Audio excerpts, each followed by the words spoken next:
agradecemos a todos el que nos acompañen en esta noche y que aceptaran nuestra convocatoria para la conferencia que nos convoca a todos hoy. Cuba y la anexión de Santo Domingo a España, 1861-1865, dictada por la doctora Olga Portuondo. Saludamos a todos los aquí presentes y también a nuestra mesa de honor, el señor Elías Acosta, director del Departamento de Investigación de este Archivo General de la Nación, y la doctora Olga Portuondo, quien nos complace con su presencia en esta noche. La doctora Portuondo es historiadora de la ciudad de Santiago de Cuba y catedrática de Historia, doctora en Ciencias Históricas de la Universidad de La Habana. Desde el año 1964 se dedica a la investigación histórica relacionada principalmente con la historia regional del oriente de Cuba. Se especializó en el siglo XVIII colonial, en la isla de Cuba y el Caribe. Prestó su mayor atención a los asuntos económicos en estos estudios y dentro de ellos el tema de la caficultura a finales del siglo XVIII y primera mitad del siglo XIX. Se ha ocupado en estudios teóricos y metodológicos de la historia regional. Durante 40 años ha trabajado en los procesos de formación de la identidad y de la nacionalidad cubana, el criollo, en especial de la población rural, urbana libre de color. Publicó un estudio sobre los fundamentos históricos del culto popular mariano de Cuba y en los últimos años se ha dedicado al estudio de la cultura popular cubana y la del liberalismo cubano. Ha publicado más de 30 libros y nos acompaña en esta noche para la conferencia Cuba y la anexión de Santo Domingo a España, 1861-1865. Bienvenida, doctora.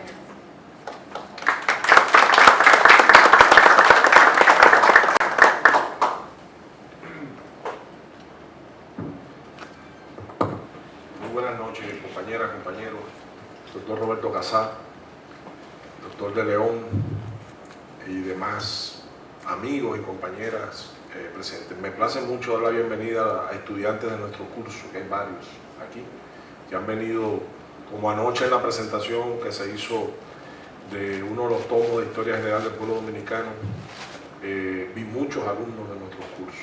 Quiere decir que se ha formado una familia que sigue este tipo de acción y que se sigue superando constantemente, y eso nos da mucha satisfacción.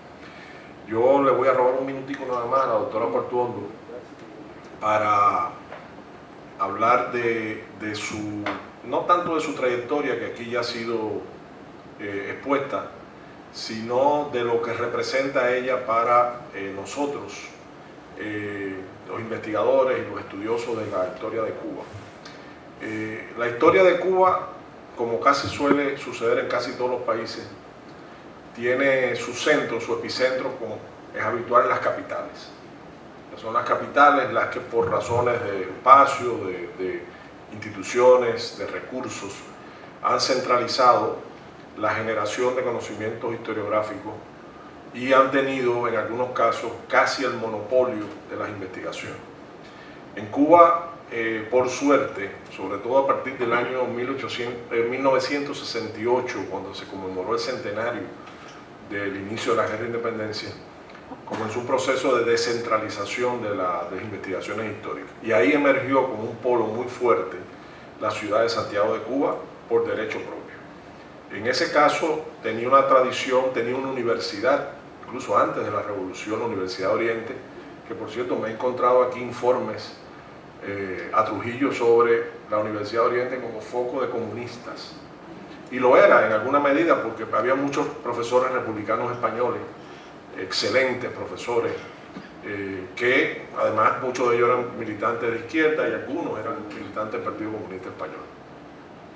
Entonces, en Santiago de Cuba, por razones históricas, por razones culturales, por razones de idiosincrasia del santiaguero, siempre hubo un afán de estudio, de renovación, de participación en la vida nacional, y a partir de ese año que he dicho, empezó todo un movimiento muy interesante de elaboración de casi una cultura propia dentro de la cultura nacional, o por lo menos las expresiones de cultura propia dentro de la cultura nacional que llegaran al resto del país.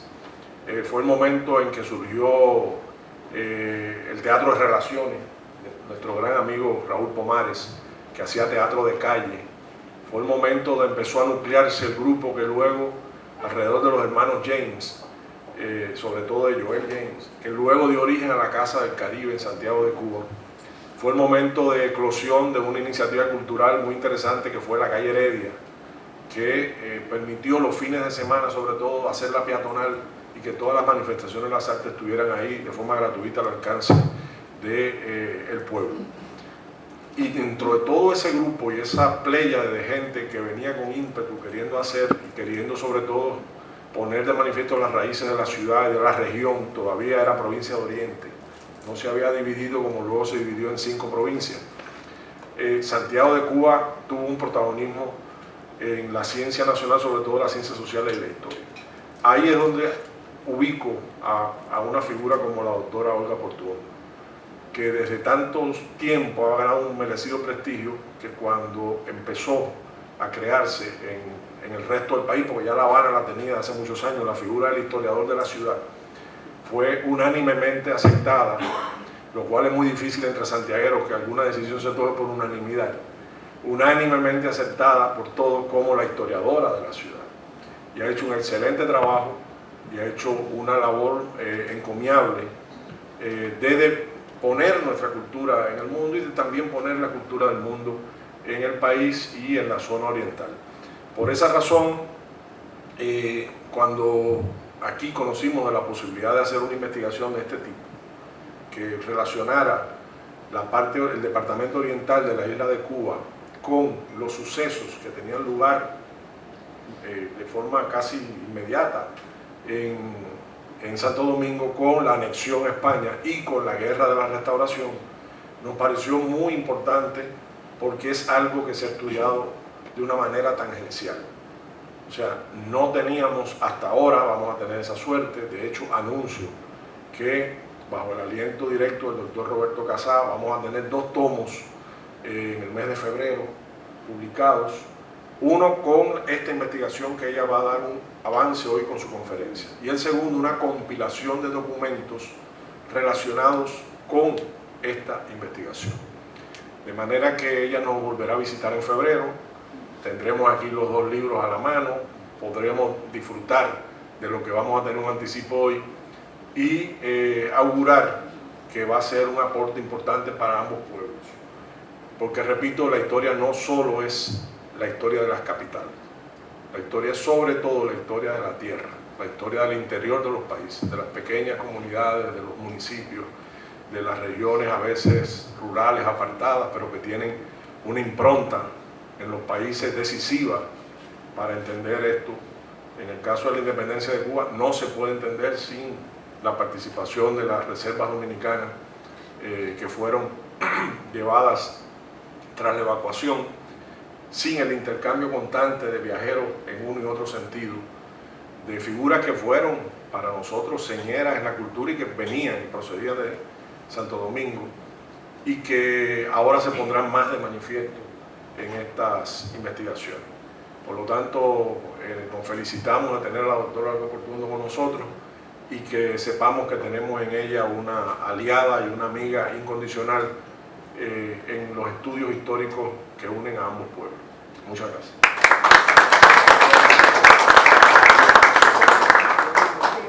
Muchas gracias. Nosotros, claro que estamos comprometidos con la historia de Santo Domingo, de la española en general, porque no es posible hacer investigaciones en la región oriental de Cuba si no se establecen los nexos que naturalmente han existido siempre.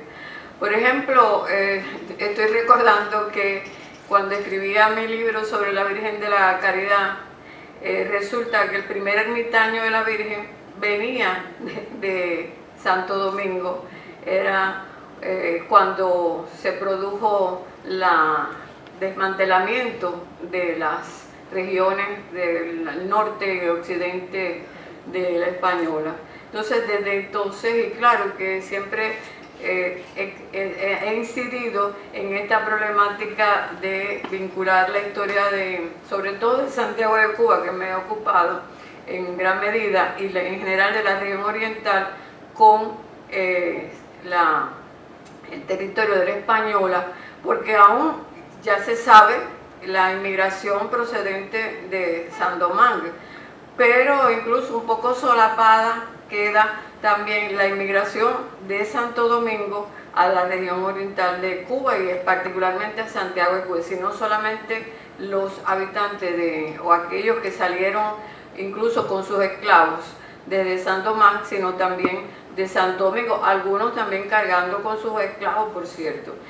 Entonces, ese es mi interés en la historia de Santo Domingo, y hace mucho que llamó mi atención y me hacía muchas preguntas con respecto a la entrada de los dominicanos, de los ejércitos, como dice el ejército de reserva de dominicanos, pero no solamente por Máximo Gómez o por Marcano o por Modesto Díaz, sino porque observaba que no era esta la única razón, sino que había otras motivaciones, ya no de orden exclusivamente personal de aquellos que participan en la guerra de independencia, sino la influencia de lo que había ocurrido en Santo Domingo entre 1861 y 65 como antecedente de bastante inmediatez respecto a la guerra que se inicia en Cuba en independencia en 1868.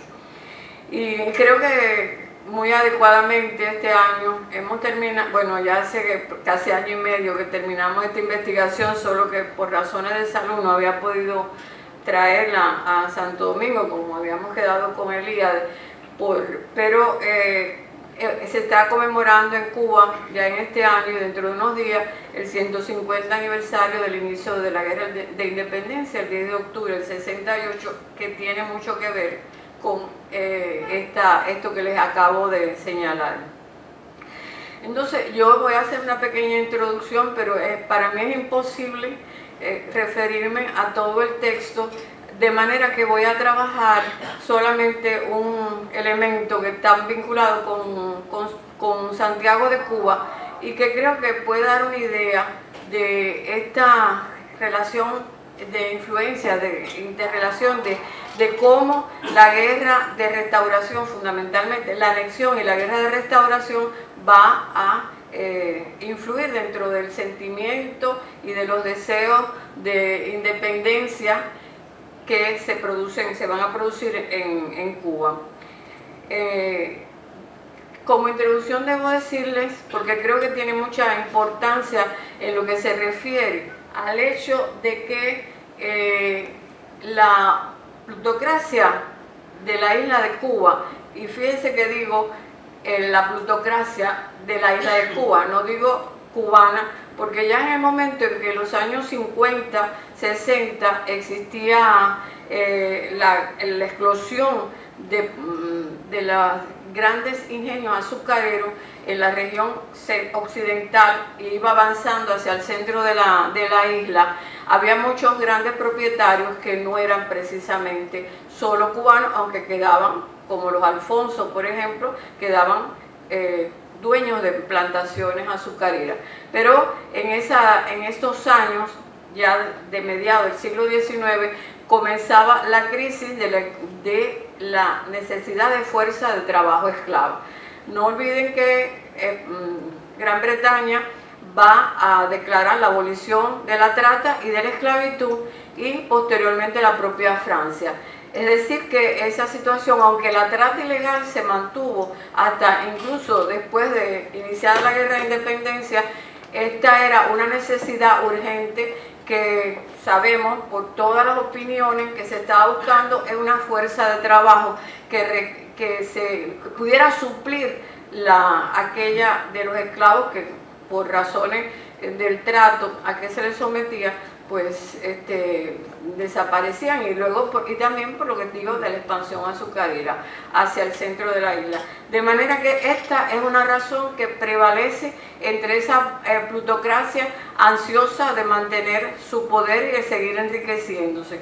Por supuesto que esto está vinculado también con el caudillismo liberal, que en los años 50 asciende al poder Leopoldo O'Donnell. O'Donnell, que por cierto es de una buena, digamos, memoria para los criollos del cubano, porque es un hombre que había sido el que había declarado la famosa conspiración de la escalera entre los esclavos y había reprimido fuertemente. Entre paréntesis debo decirle que Francisco Muñoz del Monte, que había nacido aquí en Santo Domingo y había desarrollado una actividad bastante radical en sus primeros años de juventud, después se convirtió en una persona bastante conservadora y uno de los elementos de las personas que se dedica a teorizar sobre la necesidad de crear un imperio en el ámbito del Caribe, ya que el caudillismo liberal, y particularmente, como les decía, Leopoldo O'Donnell, va a proyectarse hacia acciones en el exterior que van primero a determinar la participación de España en la península de Indochina, luego la guerra de Marruecos, posteriormente la formación del grupo de la trilogía de naciones que intervienen en México y por supuesto la anexión a Santo Domingo.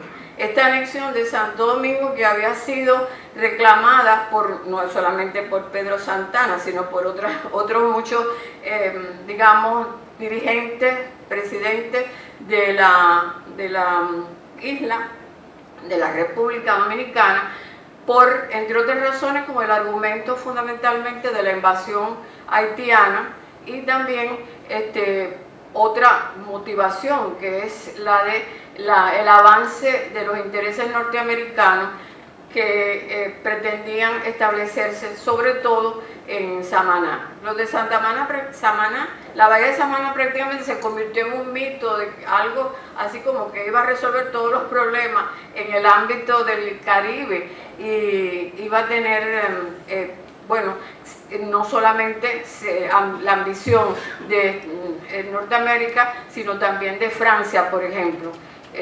Hay trabajos en relación con esta cuestión de la bahía de Samaná y todas las ambiciones que se despliegan en relación con este territorio, dado que se pensaba que había unas carboneras importantes, etcétera. Todo esto después resultó que no era así, además de otras cuestiones en el plano económico que no pudieron ponerse en práctica con la anexión. Pero bueno, como les decía, esto está dentro de la política expansionista de un imperio en decadencia, que piensa que por razones nacionalistas, después de la conquista de Marruecos, puede lograr algunos espacios en el ámbito del Caribe, que finalmente lo proporciona el hecho, y yo pienso que muchos de ustedes conocen perfectamente, lo proporciona el hecho de que en el año 61 Estados Unidos va a salir, o la Unión Norteamericana va a salir de esa competencia en el Caribe y el mantenimiento del equilibrio de poder establecido en el Caribe, por razón de que tiene que distraer su atención hacia la guerra interna entre el norte y el sur. Y mientras esto se lleva a cabo, pues no se puede pensar que Estados Unidos, y todo esto se está discutiendo en el ámbito del sistema que organiza Leopoldo O'Donnell. E incluso, como ya les decía, hay una serie de teóricos de la problemática política que están argumentando incluso hasta la forma como se va a organizar ese imperio, cuál va a ser su centro, cómo va a crearse. En realidad, algunos de estos planteamientos son realmente bastante prácticamente dictatoriales, y de una España que está ansiosa de desarrollar una economía capitalista. Ustedes saben que ha entrado bastante tarde en esta expansión de su burguesía, que necesita además fomentar una infraestructura y necesita capitales para esto. Ya Cuba y Puerto Rico se sienten realmente afectadas, porque después de las guerras carlistas y la alianza con reina regente, María Cristina, y su hija Isabel II, pues están en plena necesidad de fomentar esa economía burguesa, y finalmente la alianza con el caudillismo surgido de la época de la guerra carlista le permite tratar de lograr estas ambiciones. Entonces, bueno, en el 61, como todos ustedes saben, en marzo del 61 se produce la anexión. En esa anexión, que previamente se ha estado discutiendo, incluso se ha propuesto Santana ha propuesto la anexión a Estados Unidos, ha propuesto a Francia, y finalmente, bueno, pero siempre insistiendo con relación a España, por aquel remedio de cultura, de unidad cultural, porque una de las cuestiones que se está planteando en el plano teórico es el enfrentamiento entre la cultura anglosajona y la latina. Y hay toda una serie de argumentaciones en relación con esto, y hay que defender el avance, y detener, mejor dicho, el avance de la anglosajona frente a la cultura latina. Y España supuestamente debía de tener un papel importante con relación a esto. Entonces, bueno, se aprueba, y en esta anexión que se lleva a cabo, tiene un papel importante el capitán general de Cuba, que ha sido también un caudillo de la época carlista, Francisco Serrano. Y Francisco Serrano incluso va a pretender, instigado por esa plutocracia de la isla de Cuba, de controlar la anexión en favor de este grupo, que es un grupo bastante reducido, radicado fundamentalmente en La Habana, aunque va a haber también gente de este corte que en Santiago de Cuba van a aspirar y van a venir a tasar Santo Domingo, como lo hacen también los del occidente, para ver cuál es la tajada que se puedan llevar de aquí. Y bueno, esto lleva incluso a Francisco Serrano de pretender dirigir desde La Habana el proceso de anexión. Pero por supuesto que donde manda capitán no manda el resto de los subordinados. Y claro que en España se busca tratar de controlar la situación, y finalmente se decide designar un capitán general para Santo Domingo que responda a la metrópoli, y no al capitán general. De hecho, Francisco Serrano, cuando esto se produce, Francisco Serrano llega a Santo Domingo, e incluso aquí en la relación que yo tengo de imágenes hay un plano, un mapa de Santo Domingo que se hace en 1861, es decir, ya desde ese mismo momento se está viendo toda la riqueza de Santo Domingo para ver en qué medida se puede aprovechar. Esto lo encontré en el Archivo Nacional, aunque muy maltratado. Yo no sé si, Roberto, podemos ver el mapa ese, el mapa de...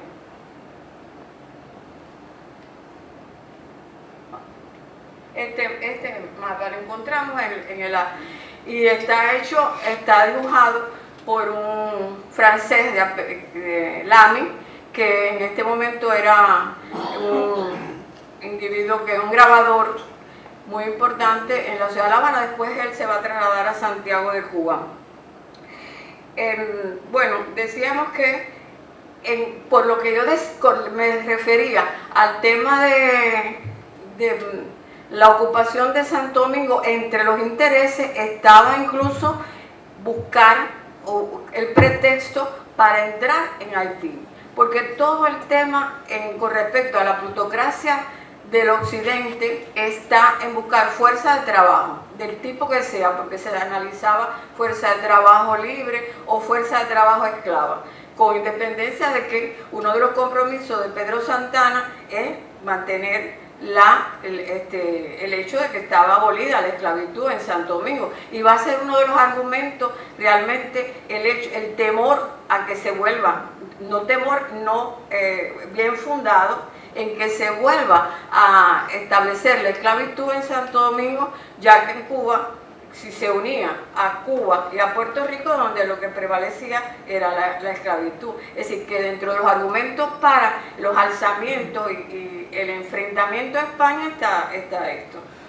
Está el hecho de que se temen que efectivamente haya una vuelta a la esclavitud, porque hasta algunas de las personas que llegaron desde Cuba trajeron, todo parece indicar, algunos trajeron esclavos. Y se dice que la señora se sentía muy mal porque no tenían quien le trabajara en la casa, y que tenían que hacer sus labores aquí, ya que no había esclavitud. Entonces está esto planteado, y lo que ocurre es que cuando se produce la elección, hago toda esta introducción porque si no puedo referirme a la cosa concreta. Cuando se produce toda esta situación de anexión, España invade Santo Domingo para arrasar y aplicar una política de organización del territorio tal y como existía en Cuba, en un lugar, un sitio donde un país donde ya había existido una república con toda una serie de libertades, pero todo se va a aplicar, incluso desde el punto de vista religioso. Usted sabe, se suprime el matrimonio civil, por ejemplo, y se aplica el criterio de que la religión católica es la única que debe prevalecer.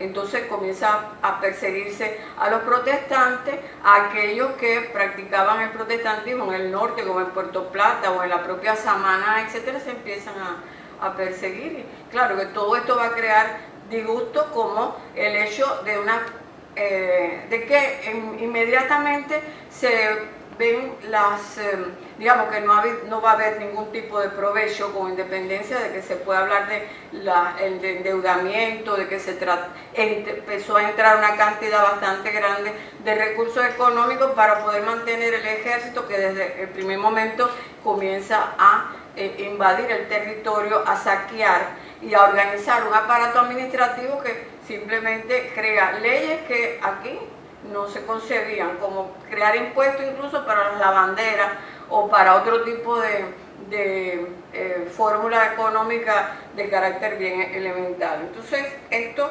claro, que provoca el levantamiento que todos sabemos en el 1863, en agosto del 63. Nosotros entonces lo que vamos a leer, quiero leerles, es un tema que pueden ustedes considerar un poco a lo pro español en lo que se refiere, porque vamos a hablar de lo que ocurre en Santiago de Cuba a raíz de un tema que yo he titulado Deslustre y burlesco de España, Santiago de Cuba y el cañón de Montecristi, porque revela en primer lugar el intento de España de tratar de hacer ver como que no estaba ocurriendo nada, sino todo lo contrario, que estaba manteniéndose la anexión, que ellos estaban ganando, digamos, la guerra con los rebeldes, con los mambises dominicanos, y además de eso, que para que esto permitiera mantener un criterio de prepotencia imperial en la región oriental de Cuba, que se convierte en el centro logístico de lo que está ocurriendo en Santo Domingo, porque prácticamente todas las expediciones salen de Santiago de Cuba. Y además de esto, pues en la anexión, de hecho, en la organización de la anexión a lo largo de todo del año de 1862, pero prácticamente ya a los pocos meses, en los inicios del año 64, evidentemente que España se estaba percatando de que no podía mantener el dominio sobre Santo Domingo, porque el temor era que podía perjudicar sobre todo a el dominio que tenía España tanto en Cuba como en Puerto Rico. Y esto comienza a llevar a meditar que no se puede sostener. Pero de todas formas voy a leerles a continuación lo que me voy a referir a este hecho de la toma de Montecristi como un acontecimiento que simplemente se hace básicamente como propaganda política, porque la conciencia del dominio de la dirección de la metrópoli española era de que había que abandonar ya esta empresa. Desde los inicios de marzo de 1864, en Santiago de Cuba se emprendieron los preparativos para recibir la tropa que se concentraría allí con el fin de embarcar hacia Santo Domingo, porque según Gándara había, cito, un abundante depósito y un buen cuartel general, señalado por la geografía y por mis propios deseos para la reorganización de las tropas y la formación del cuerpo destinado a operar sobre Montecristi.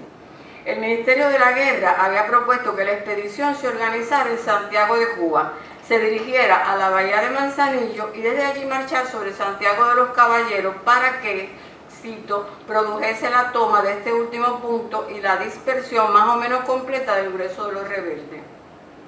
De lo contrario, se limitaría a la toma de Montecristi y mantener, cito, allí una guarnición permanente de la fuerza solo necesaria para la defensa del expresado pueblo y la dominación de los alrededores.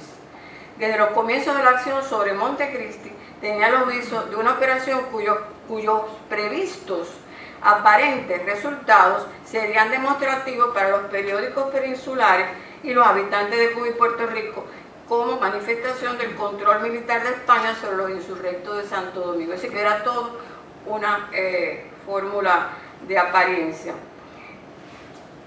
Entonces, en Santiago de Cuba, muchos, tengo aquí todos los nombres de todos los que donaron sus casas para las tropas, pero no se los voy a leer. Cito entonces lo siguiente: desde el comienzo de la guerra habían rivalizado las principales familias de Santiago en demostrar a los heridos y enfermos su caridad inagotable y sus sentimientos humanitarios, disputándose el conducirlo a los hospitales cuando llegaban los vapores, hospedando a los oficiales en sus casas, rodeando a todos de los más solícitos cuidados y de las más delicadas atenciones, y teniendo siempre sus carruajes y haciendas a disposición de los convalecientes con la hospitalidad generosa que es el mejor timbre de Cuba. Esta es una cita del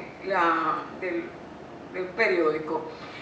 Claro, debo advertir que hay muchos habitantes de Santiago de Cuba eran descendientes de dominicanos. Había muchas familias, sobre todo entre las personas acomodadas e intelectuales, que eran dominicanos, y que muchos se incorporaron como voluntarios a estas tropas que vinieron desde Santiago de Cuba. Por entonces, el periódico El Redactor trataba de justificar, un periódico de Santiago de Cuba, justificar el hecho de que hubiera un gran número de habitantes del territorio dominicano que apoyaban la resistencia de los rebeldes, y se decía que no era obstáculo para reprimirlo con una expedición como la que se estaba preparando. A finales del mes de abril de 1864 se reunió y organizó en la ciudad de Santiago de Cuba la división expedicionaria contra Montecristi, compuesta dicha expedición de 5.500 hombres de todas las armas e institutos, contando la fuerza de ingenieros de 3 compañías de 100 hombres cada una. La necesidad del envío de más refuerzos a Santo Domingo hace reunir tropas para una nueva expedición militar contra la ciudad de Montecristi, y queda formada bajo la jefatura y mando del general Rafael Primo de Rivera, por 2 batallones de infantería de marina, 5 batallones de infantería, 2 compañías de artillería, 6 cañones de montaña, bueno, etc. Y todas estas fuerzas numerosas, antes de salir para su destino, fueron revisadas en una gran parada que ocupó el espacio extendido entre el Matadero y la Alameda, antes de hacerse a la mar en Santiago de Cuba. Si fíjense el papel que en este aspecto militar tiene la ciudad. Todo se embarcó el 10 de mayo y el 13 salió la expedición del puerto de Santiago de Cuba con un tiempo inmejorable, de manera que recaló en Santo Domingo el 15 a unos 18 kilómetros del lugar en que estaba situada la población y caserío. No hubo otra novedad en lo que respecta a esto. Bueno, se hablaba del avance de las tropas de Montecristi a Santiago de los Caballeros, centro del gobierno rebelde, con el objetivo de ocuparla por el tiempo que fuera necesario en testimonio del derecho reconocido, bueno, incluso por Francia e Inglaterra, ¿no?, de España. Pero en verdad ya se pensaba en la mediación, pues para continuar la ofensiva se necesitaba un refuerzo extraordinario de 3.000 hombres con conscripción para reemplazarlo de las bajas del ejército que a sabiendas se van a producir de las enfermedades y de los combates. Había que tomar en cuenta las cuestiones fronterizas con Haití y la agitación naval futura en Santo Domingo, sin dejar de lado las posiciones de Cuba y Puerto Rico. A los pocos días de salida de la expedición se tuvieron noticias de la misma. Según razón, el 16 habían desembarcado y en la tarde del día siguiente tomado el pueblo de Montecristi. El boletín número 80 del Diario de Santiago de Cuba del viernes 20 de mayo del 64 aparecía con el título "Toma de Montecristi por el ejército español", y decía lo siguiente: a las 8:30 de la mañana de hoy ha fondeado la fragata de Su Majestad Lealtad, procedente de Montecristi, de donde salió antes de anoche. Desde que dobló era portadora de agradables nuevas, pues venía empavesada. Al fondear disparó 20 y un cañonazo. Inmediatamente empezaron a llenarse los muelles, el tinglado y la alameda de curiosos que deseaban saber las noticias. En el primer bote que llegó al muelle se dio el primer "Viva la Reina", y desde entonces el entusiasmo fue creciendo y la gente animándose. Supuse al momento que Montecristi era nuestro y que era debido al valor de nuestras tropas, fíjense lo que se escribe, y que el querido y simpático general Primo de Rivera venía herido. En el instante se embarcaron en el Federico. El Federico era un barco que se movía en el ámbito de la bahía de Santiago de Cuba. Tantas personas como en él cupieron, dirigiéndose a la Lealtad en busca del bizarro general. Este vino a tierra en una lancha acomodada en una camilla, y el excelentísimo señor general Herrera, que con sus manos ayudó a colocar a su digno y valiente compañero, subió a pie junto a la camilla hasta la casa del excelentísimo señor Antonio Vinén, que era uno de los grandes ricos de Santiago, donde se ha alojado el herido. El ayuntamiento, digo yo ahora, se reunió en sesión extraordinaria bajo la presidencia del gobernador interino, Casimiro de la Muela y Chacón. Ante el cabildo y el público espectador se dio lectura a una comunicación que el excelentísimo señor capitán de la isla dirigía al comandante general del Departamento Oriental, y de la que había sido portadora la fragata de Su Majestad Lealtad, que acababa de fondear. Había recibido el capitán general un telegrama sobre el tema que estamos hablando, que decía: Montecristi está en nuestro poder desde la 1 de la tarde de ayer. Hemos tomado al enemigo el pueblo, los fuertes y sus trincheras defendidas por una fuerza mayor de 3.000 hombres, con 3 piezas de artillería. Los honores de esta jornada pertenecen al general Primo de Rivera, brigadier izquierdo, y a los bizarros batallones de La Habana y Unión, al general Hungría y algunas fuerzas de las reservas del país. Tratada un poco despectivamente. Hemos tenido una pérdida de 100 hombres, entre muertos, heridos y contusos. El general Primo de Rivera está herido. El día fue rudo de fatiga y de calor. El comportamiento de la Marina ha sido digno de todos mis elogios. Nos ha prestado en todas las operaciones su eficaz ayuda y valiente y fraternal cooperación. Todas las tropas de esta división han llenado su deber a mi entera satisfacción. Ruego a vuestra señoría que se sirva a hacer pública esta noticia en esa noble ciudad, que ha sabido llenar de agradecimiento el corazón de todos los individuos que forman esta división, por su generosa y delicada hospitalidad, quienes con la rudeza de los leales sentimientos del soldado quieren dar una prueba de su reconocimiento, ofreciendo a su corporación municipal en representación del pueblo el mejor cañón tomado al enemigo en el día de ayer. Su conquista costó sangre preciosa que la aceptable Cuba en lo que la acepte Cuba, en lo que ella vale. Dios guarde a muchos años. Montecristi, mayo 18 de 1864, José de la Gándara, al señor comandante general de Santiago de Cuba. El vapor de guerra Blasco de Garay conduce el cañón cogido en la loma de Montecristi y que este ejército dedica a la ciudad de Santiago de Cuba.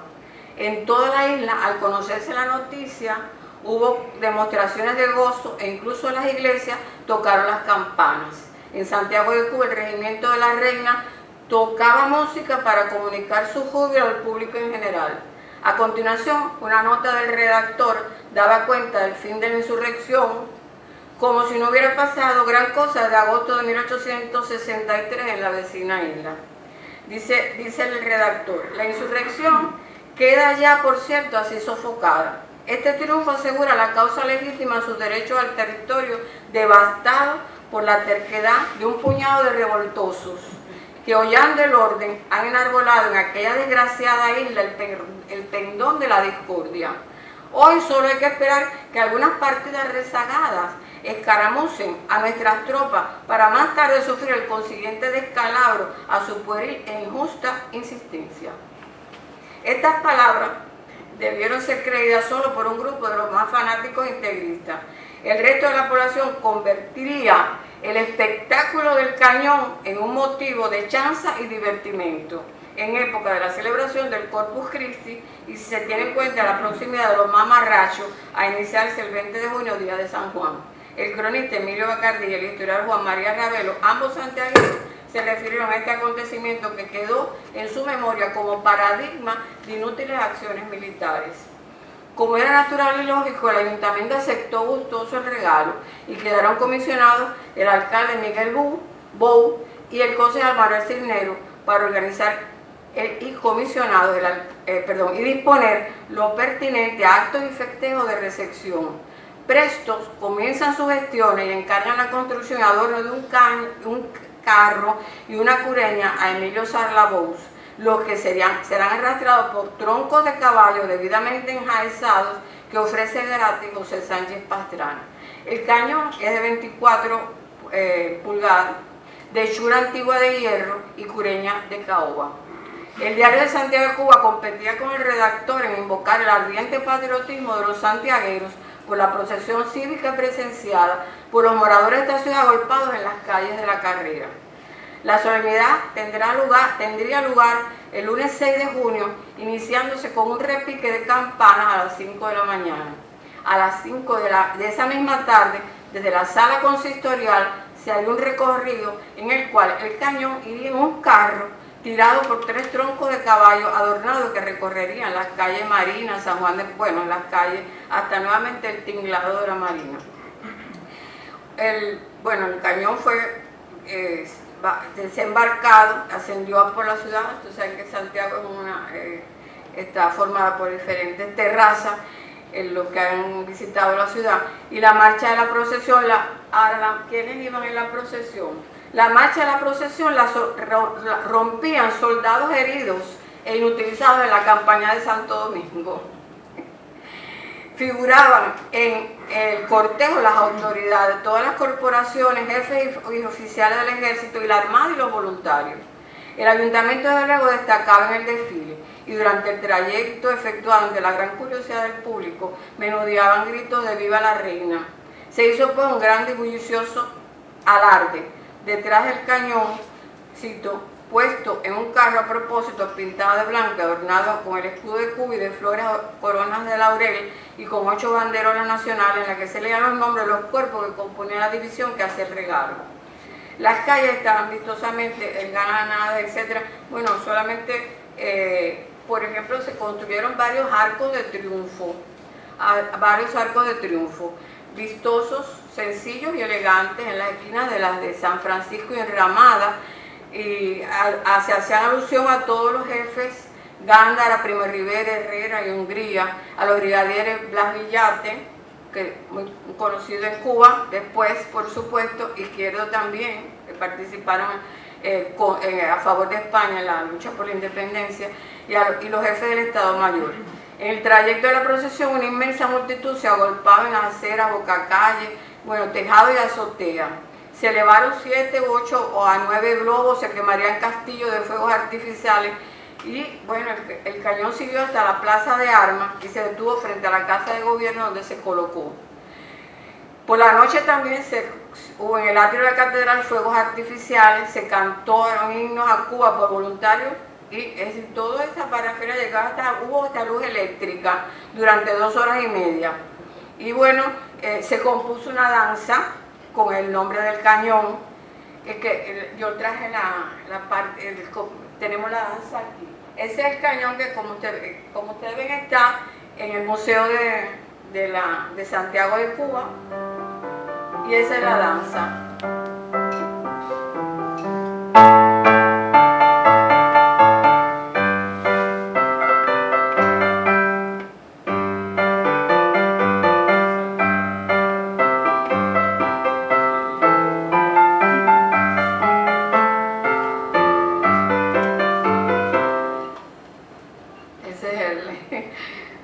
Muy breve, pero en fin. No fue la única danza que se compuso, se compusieron otras inspirados en aquel heroico acto que trae el cañón, que ustedes ven que todavía se conserva en el patio del Museo de Emilio Bacardí como una pieza de gran valor histórico.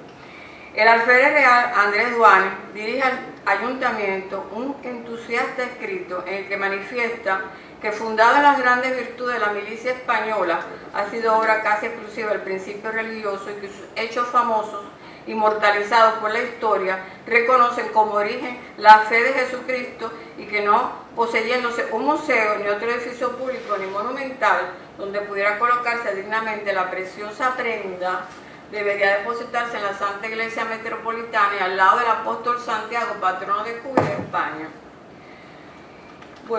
El cañón finalmente fue colocado en el atrio de la catedral, es lo que le quería hacer. No importaba que unos días después de la grandiosa celebración, el vapor Colón trajera de Santo Domingo 13 enfermos atacados del vómito, y por lo cual fallecieron varios individuos, ni que hubiera inexactitud en la muerte allí de un joven capitán de infantería que se llamaba Rafael Espinola. En la misma fecha, una comisión de voluntarios entregó a Primo de Rivera un cuadro con molduras y letras doradas de un himno. En la entrega, el teniente voluntario dirigió estas palabras: General, los voluntarios de Santiago de Cuba han grabado en sus corazones con caracteres indelebles el nombre del héroe de Montecristi.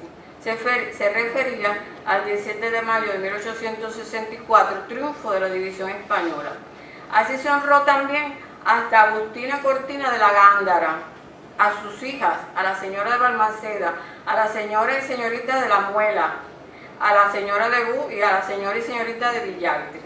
Los voluntarios estaban de plácemes por las glorias nacionales y se compone un himno patriótico cuyo coro dice así: nobles hijas del trópico ardiente, siempre bellas, cual lo es nuestro sol, 1000 laureles ceñid a la frente del invicto soldado español.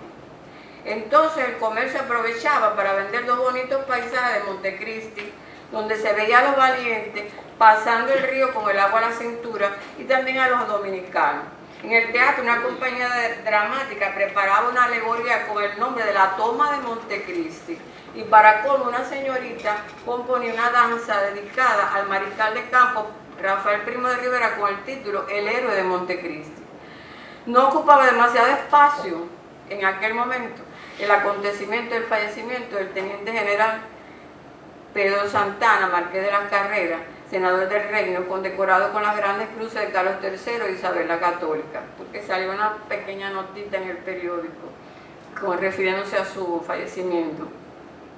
Y una vez más, sin proponérselo, después de tan ridículas expresiones, la Comisión de Festejos regaló a los cuerpos de la guarnición, a los hospitales y a los heridos varias reses, vino, gallina, tabaco y cigarro, hasta que procedente de Montecristi entró por San Quintín con 250 soldados enfermos, a que el gobernador y comandante general del departamento dio disposiciones para el desembarque de aquellos que no podían hacerlo y seguir su conducción a los respectivos hospitales. ¿Cuáles eran las características del pueblo de Montecristi, aquel que había sido tomado? ¿Qué tan importante resultaba su ocupación para la drástica conclusión de la campaña militar española y el triunfo de las huestes? Nos lo aclara un texto dirigido al director del Diario de Santiago de Cuba. Dice, está el pueblecito de Montecristi, ya tiene el mapa de Montecristi del periodo. Yo creo que está antes del cañón. Bueno, esa es antes de ese. El anterior a ese. Aquí está Montecristi señalado en ese plan del momento. Está el pueblecito de Montecristi situado a poco más, dice pueblecito ya, a poco más de 1 kilómetro del mar, sobre un espacioso y suave pendiente que declina hacia la playa. La población se compone de 48 bohíos, todos cobijados con ramas de palmiche. Sabido es por demás que la vejez de estos tejados produce un color pauduco, feo y pobre. Es la colocación de los casuchos arbitraria, sin que sea tenido en cuenta para su construcción y la más remota idea de la simetría, del alineamiento, del buen gusto. Este grosero desorden que ofende y causa desagradable impresión es común en los puebluchos dominicanos. El interior de los bohíos, aun aquellos de las personas que debían ser las más acomodadas, confirman el mal juicio que infunde la exterioridad. Las paredes suelen ser revocadas con barro de color pardo, frecuentemente sin blanquear, el piso de tierra descompuesta y movediza. Las pocas casas que hay de tabla carecen de pintura exterior en su mayor número y alguna que otra suele estar embadurnada de blanco antiguo. Es decir, era un pequeño pueblo. Mal colocadas las barracas o bohíos. Montecristi no forma calles. Hay un descampado que pudiera llamarse plaza, demasiado grande para tan corto vecindario. Allí está la iglesia que nos desdice en su tamaño y forma de cualquiera de las casas de tabla. Es decir, el campanario se compone de 2 palos que levantan del suelo con 8 pies y de otro atravesaño. De allí está pendiente como un ajusticiado de la horca una campana. Al pie de la iglesia está el cementerio. No dista 6 pasos y se conoce que es camposanto, en que hay algunas cruces de madera sembradas por el suelo. Y como el jugo de los cadáveres hace fecundo los campos, allí se cría lozana hierba y pastan sin el mayor inconveniente ganado de todas clases. De modo que a los pocos días de haberse enterrado el personaje más encopetado del país, puede muy bien sus cerdos y sus burros ir a pasearse sobre su sepultura y a gozar del fresco pasto. Bueno, no sigo, esta es una descripción de Montecristi en el momento que va a ser tomada Montecristi, por lo cual se hace toda aquella parafernalia de fiesta en Santiago de Cuba, como si hubiera tomado, qué sé yo, París, algo parecido. El pueblo estimó todo aquel alarde y aquellas exteriorizaciones exageradas del sentimiento patriótico metropolitano como medio, lo que era cierto, de encubrir los reveses sufridos y los comentaba con ironía. La opinión no está aquí en este texto, pero la opinión, por ejemplo, de Bacardí, Emilio Bacardí, que es, digamos, testimoniante de época, son reveladoras de esto y de la burla que aquello. Ellas culminaron con el mayor ridículo en el acto de entusiasta recibimiento hecho al bélico regalo, al cantar lo que dio nombre definitivo a la histórica presa y que dice, eso es muy conocido: a Cuba ha llegado un santo que le llaman San Cañón y ha bajado al ayuntamiento a subirle en procesión. Arriba la muela, el gobernador, manganzón, amarillo, suénamelo pintón. Los pintores Walter Goodman y Joaquín Cuadras trabajaron en la confección de las galas de uno de los actos de triunfo con que se celebró el desfile del Cañón de Montecristi. Al recordar este hecho en su texto, un magnífico texto, el pintor inglés estigmatizaba las vanidades conquistadoras del decadente imperio español y con su típico sarcasmo, él era un judío,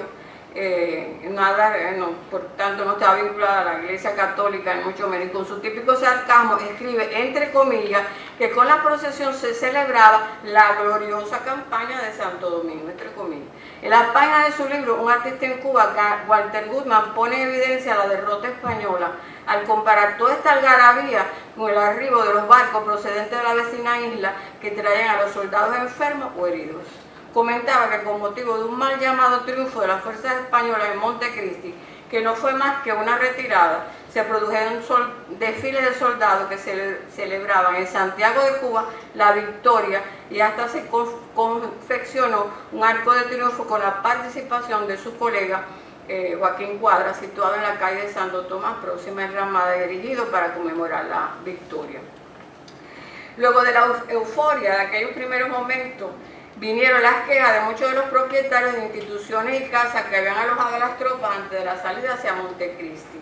Los dueños del teatro reclamaron las mejoras causadas por las tropas durante su estancia y los gastos ocasionados, a pesar de que Pedro Gal, un hombre con recursos, era retirado como capitán de ingeniería del ejército. Demandó al gobierno por los perjuicios extraordinarios, basura, pérdida de la cerca del lado de los establecimientos, al atar en ella los caballos, etc. Que el escuadrón de caballería produjo en su estancia el Tejar La Veguita. Rafael Duani Valiente prestó su casa de la calle Alta de Enramada, número 6, para alojar gratuitamente a las tropas que llegarían de la península. Nada reclamaba por el alquiler, pero había tenido que hacer reparaciones por las basuras y agua que arrojaron y que llenaron el excusado y en los pisos porque rompieron todas las losetas. José Gabriel Arcaya y José Vicente Repilado, al serle de vuelta a su casa de la calle Alta de la Enramada 11, echaron de menos el marco del brocal del aljibe, dentro del cual fueron arrojadas basura, desperdicio de comida y excrementos hasta más de la mitad, y otros muchos desperfectos. La mayoría de las reclamaciones nunca encontraron eco en las autoridades del Departamento Oriental. De todas maneras, eran en general hombres que estaban muy de acuerdo con el régimen español. Bueno, en Santo Domingo se habían constituido conferencias con varios jefes rebeldes para determinar el abandono total de la isla y la permanencia del dominio español, solo en el litoral, porque es lo primero que se determina, limitándose a un simple protectorado con condiciones determinadas. En el interior del país, todo combate llegaron a la conclusión de que sería inútil sin ventaja decisiva para las armas de la anexión. Gándara juzgaba válido la legitimidad y los reconocimientos de España en Santo Domingo y a los rebeldes solo los registraba como súbditos, por lo que juzgaba que podía llegar mejor por la sumisión que por la guerra. Todavía pensaba esto Gándara. A realizar en definitiva Gándara resultó el chivo expiatorio de esto y no pudo defenderse hasta los años 80, que fue que publicó su famoso libro. A realizar la mayor parte de sus aspiraciones, así que no llegaron a entenderse. Que la operación de la toma de Montecristi había sido una farsa para que los medios de prensa cogieran noticias en la medianía de 1864, cuando prácticamente estaba derrotado el ejército español, lo demuestra una noticia aparecida en la Gaceta de Puerto Rico el martes 14 de junio, que refiere un encuentro ocurrido el 30 de mayo, pocos días después, a pocas leguas de la ciudad tomada. Dice así esa Gaceta de Puerto Rico: el día 20 a la madrugada salió de Montecristi el brigadier conde de Balmaceda con 3 batallones, 4 piezas y 50 caballos, así como el precitado coronel del Estado Mayor, don Félix Ferrer, con un batallón, 2 piezas y 30 caballos. Ambas columnas combinadas llegaban la primera al indicado punto de Laguna Verde y la segunda al Peladero, distante 4 leguas, de donde recogió algunas familias del país que deseaban presentarse. En esta jornada fue atacada la columna del brigadier Balmaceda por una fuerza enemiga, los rebeldes, según él, de 1.200 hombres, y la cual fue rechazada y dispersa, sufriendo la pérdida de 7 muertos y un prisionero.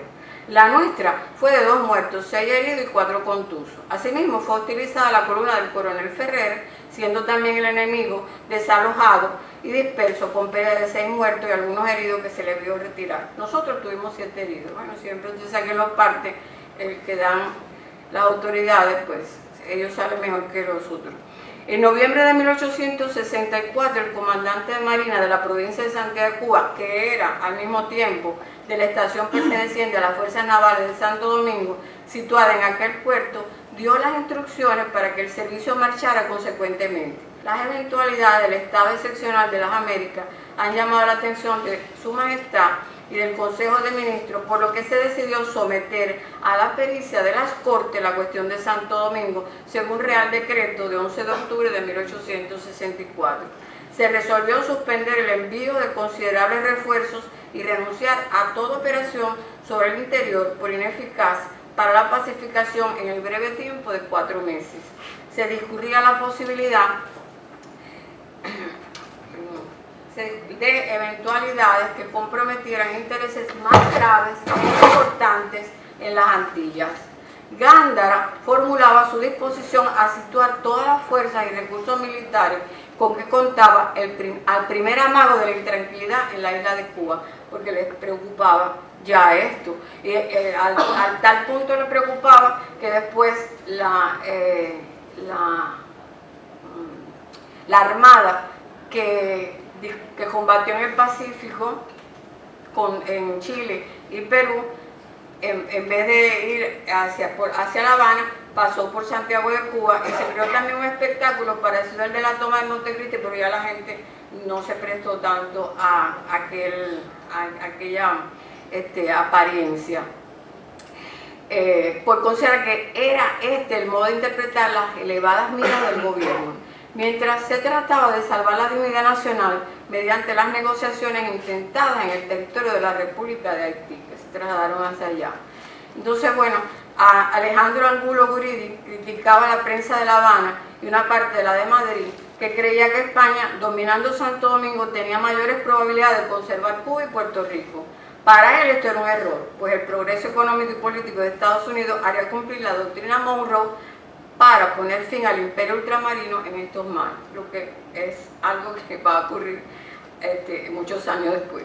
El final de aquella campaña de Santo Domingo es conocida de todos.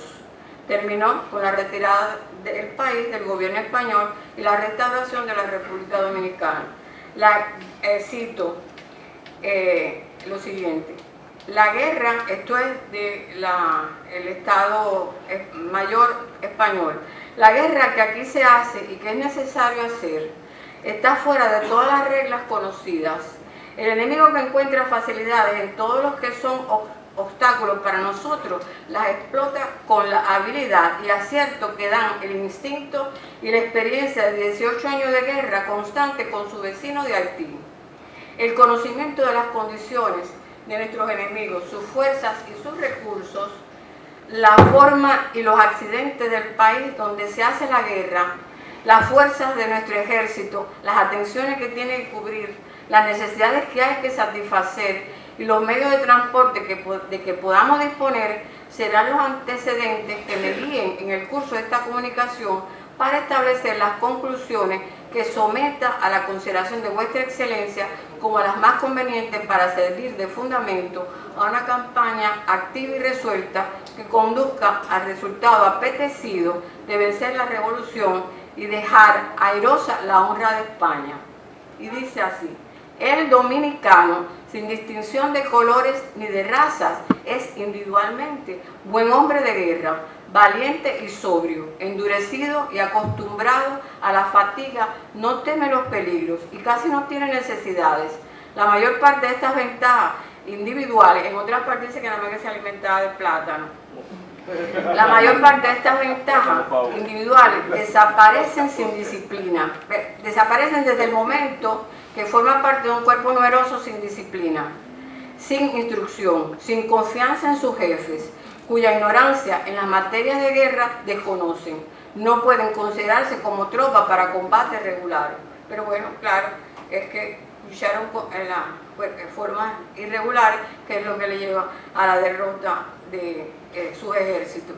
Resultan categóricas para las aspiraciones de conservar España anexada a Santo Domingo las palabras, y con esto voy a terminar, las palabras del general José de la Gándara en escrito al ministro de la Guerra desde Montecristi el 15 de julio de 1864, es decir, algún tiempo después de lo de Montecristi, cuando prácticamente reconoce la derrota, al decir, y cito textualmente a Gándara, que escribe al ministro: la de Santo Domingo ha perdido el carácter de un movimiento revolucionario para tomar su rayo el de una guerra de independencia nacional.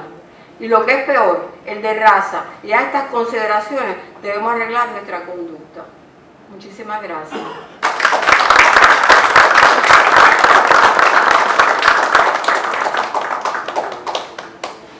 Bueno, entonces sí. Bueno, pues antes de finalizar, si alguien tiene alguna pregunta, la doctora Portuondo está dispuesta a responder. Bueno, pues entonces muchísimas gracias por acompañarnos. Quiero hacer una pregunta. Ah, listo. Un momentito, le vamos a acercar el micrófono.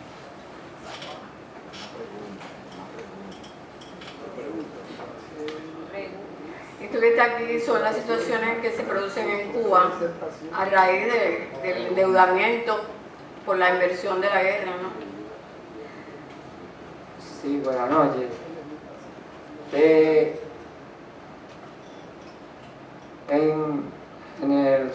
A finales del siglo pasado, cuando se dio el manifiesto de Montecristi, Máximo Gómez y José Martí recibieron del gobierno de Lili $10,000 para la independencia de Cuba. ¿Usted cree que esa relación estuvo muy buena entre Lili Martí y Máximo Gómez? El presidente no. ¿Cómo es? Que se estuvo bien esa relación amistosa entre Lili, Máximo Gómez y José Martí, el presidente Luis Cerón, Lili. Mi opinión es que indudablemente todo había que hacerlo por la independencia de Cuba, la manera que fuera, ¿verdad?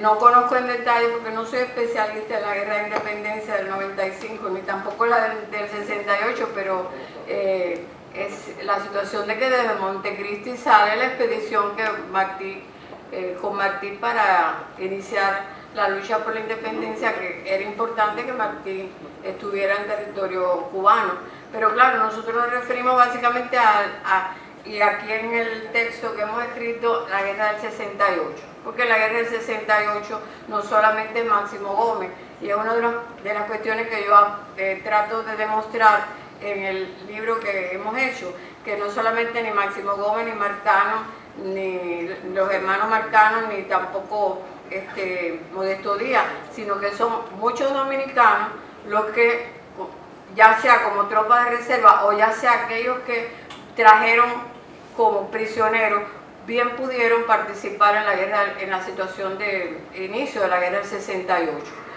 Lo que sucede es que no tenemos los nombres de los mismos, desdichadamente, porque me imagino que muchos fallecieron en los primeros momentos, como los Marcanos, por ejemplo, que no sobrevivieron a los primeros años de la guerra. Pero sí creo que participaron muchos más que solo Máximo Gómez y los que siempre se toman de referencia, ¿verdad? Porque coincide con unas situaciones determinadas que hemos explicado allí, que llevan al disgusto tanto de las tropas de reserva que fueron a Santiago y a otras regiones del oriente del país, como aquellos que posiblemente nunca regresaron a Santo Domingo. Tenemos otra pregunta. Buenas noches, yo quería solo hacer una pregunta con relación al El mapa. micrófono, por favor. Buenas noches. Con relación al mapa que usted mostró, ¿A cuál mapa? al mapa que usted mostró, ¿quién es el autor, el cartógrafo? Usted lo mencionó, creo, pero no capté bien. El primero que yo sí, El mapa de la isla completa. de Santo Domingo. Sí. Bueno, es de 1800.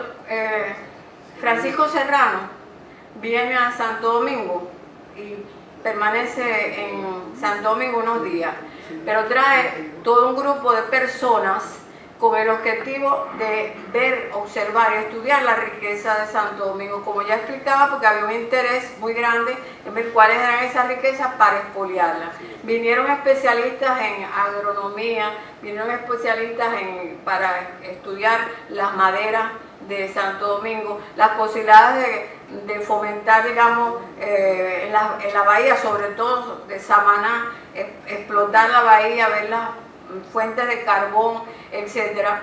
Todo eso se trabaja, y por eso el mapa que se hace tiene una leyenda muy interesante también con respecto a describir esto. Quien hace este grabado es un francés de apellido Lamy, Emilio creo que se llama Lamy, y que es un hombre que viene como otros muchos, digamos, artistas en ese periodo a trabajar en Cuba, y es el que acompaña la expedición y hace el plan.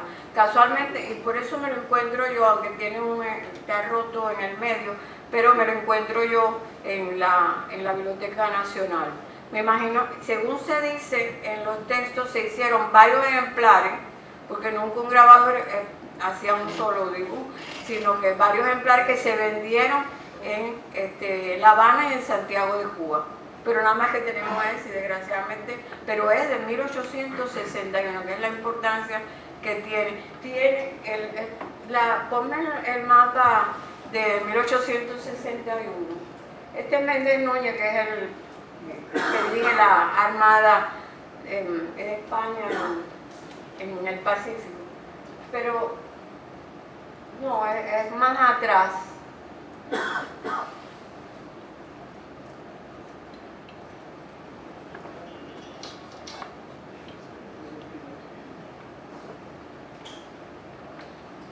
No, lo que quería es que ustedes vieran esa imagen de Santana está en el mapa, igual que está Bartolomé de las Casas. Esa imagen de Santana, muy bien dibujada, por cierto, porque Lamy era un excelente grabador. Nosotros incluso este mapa, ¿ven? Tiene la descripción que hace, la leyenda está transcrita en el libro que bueno, creo que en la colección de documentos, no me acuerdo si en la colección de documentos está descrita la leyenda, que son muy interesantes porque están señalando la riqueza de Santo Domingo y lo que pretendía precisamente Francisco Serrano, que pudiera ser explotado por la gran oligarquía de la isla de Cuba. Vean abajo está la fortaleza, es un mapa, es precioso. Quiero decirle, es un mapa precioso, lo que está ahí dibujado, como grabado. Francamente, arriba también esto del homenaje, ¿no? La torre del homenaje, ¿no? La de arriba, muy bien hecho, porque ya le digo, Lamy nosotros el año pasado, con motivo de la conmemoración del 500 aniversario de Santiago de Cuba, nosotros hicimos un libro con dibujos grabados de Lamy que se encontraron en Gran Bretaña, de muchas regiones de la parte oriental de Cuba, y esos grabados son preciosos, de los años 62, porque Lamy después se establece en Santiago de Cuba. Así que, bueno, eso...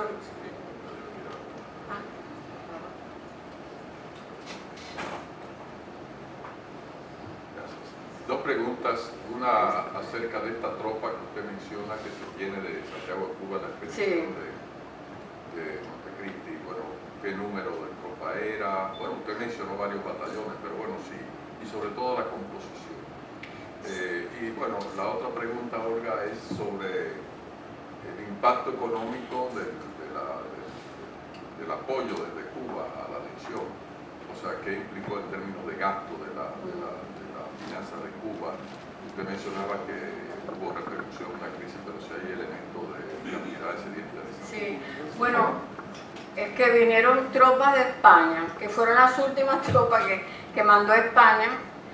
Todo esto de Santo Domingo y de la anexión de Santo Domingo se convirtió en un gran negocio, pero para los capitalistas que estaban, porque, por ejemplo, el más típico de ellos, Antonio López, el que después va a ser el Marqués de Comillas, porque es en Santo Domingo que empieza el negocio del traslado de tropas, que después en Cuba va a ser algo de gran envergadura, ¿no? Es decir, el traslado de tropas implica un pago de parte del Estado español a este hombre que tiene una empresa naviera. No fue el único. Y además la mayor parte en La Habana se beneficiaron muchos individuos que tenían, digamos, aquellas que producían alimentos para traer a Santo Domingo, para alimentar a la tropa, o aquellos que construían barracas, etcétera. Es decir, todo esto se convierte, la ropa, los zapatos, todo esto se convirtió en un gran negocio de los que los beneficiarios eran muchos, la mayor parte eran hombres que tenían una nacionalidad española en la ciudad de La Habana y también en Santiago de Cuba, porque los duanis, por ejemplo, se beneficiaron porque eran los que traían el carbón, el movimiento ese de las carboneras. Ellos eran los que se ocupaban de eso. Así que fue un enriquecimiento para esa incipiente burguesía, que ya muchos de ellos luego se trasladan a España. Pero las arcas de Cuba quedaron, ahí ustedes ven, y esos dibujos de caricatura que están al final, Roberto, a ver si se pueden poner, son del Andaluce, que es un excelente caricaturista, pero que eso demuestra la situación de endeudamiento con la banca española, demuestra la situación de endeudamiento de todo tipo, incluso con la banca londinense, de las intendencias de Hacienda y digamos del régimen en Cuba. Se ve la situación esta del Banco Español, que se ve obligada a pedir préstamos y queda endeudada y empieza la crisis, que ya en los años 40 había habido una crisis y ahora se acentúa con el tema de la guerra en Santo Domingo. Y en cuanto a las tropas, no recuerdo exactamente, doctor, la cantidad, pero es un número grande, no revisé el inventario que tenemos hecho, pero sí, al punto. Además, el problema es que las tropas, inmediatamente que empezaron a llegar, empezaron a ser afectadas. Y además, porque nunca, en ningún momento hubo, es que aquí el enfrentamiento con la guerra esta irregular, con tropas regulares, que aquí es donde se pone de manifiesto, nunca tiene éxito. Usted va a ver en la documentación algunas ideas que le surgen a oficiales españoles, como por ejemplo lo de la construcción de una trocha, que luego se aplica en Cuba, pero es que aquí es donde se ponen, todas estas ideas se ponen en práctica y claro que todas van a fracasar. Y el continuo, nosotros tenemos un inventario de los enfermos y los fallecidos, y aquello es que a veces una compañía se queda con 4 o 5 por las enfermedades y porque no veían nunca, ellos lo que dicen es que se huían, pero los rebeldes, pero ese es el estilo de combate, se escondían porque claro, contra las tropas regulares no había, y los lugares que empezaron a ocupar realmente no los podían sostener, a menos que estuvieran, yo supongo que, creo que ustedes lo conocen, a menos que estuvieran cerca de la costa y protegidos por la Armada Española. Entonces, pero no recuerdo exactamente la cantidad, la cifra, pero está en el texto, tenía que haberlo revisado, excúsenme.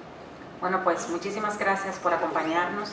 Aprovechamos la oportunidad para invitarlos a participar en la 5ª Feria del Libro de Historia Dominicana, que se va a estar celebrando desde el día 8 hasta el 13 de octubre aquí en nuestra sede del Archivo General de la Nación. Pueden consultar el programa de la Feria del Libro a través de nuestra página web www.agn.gov.do y a través de nuestras redes sociales AGNRD. Muchísimas gracias por acompañarnos y hasta la próxima. Gracias.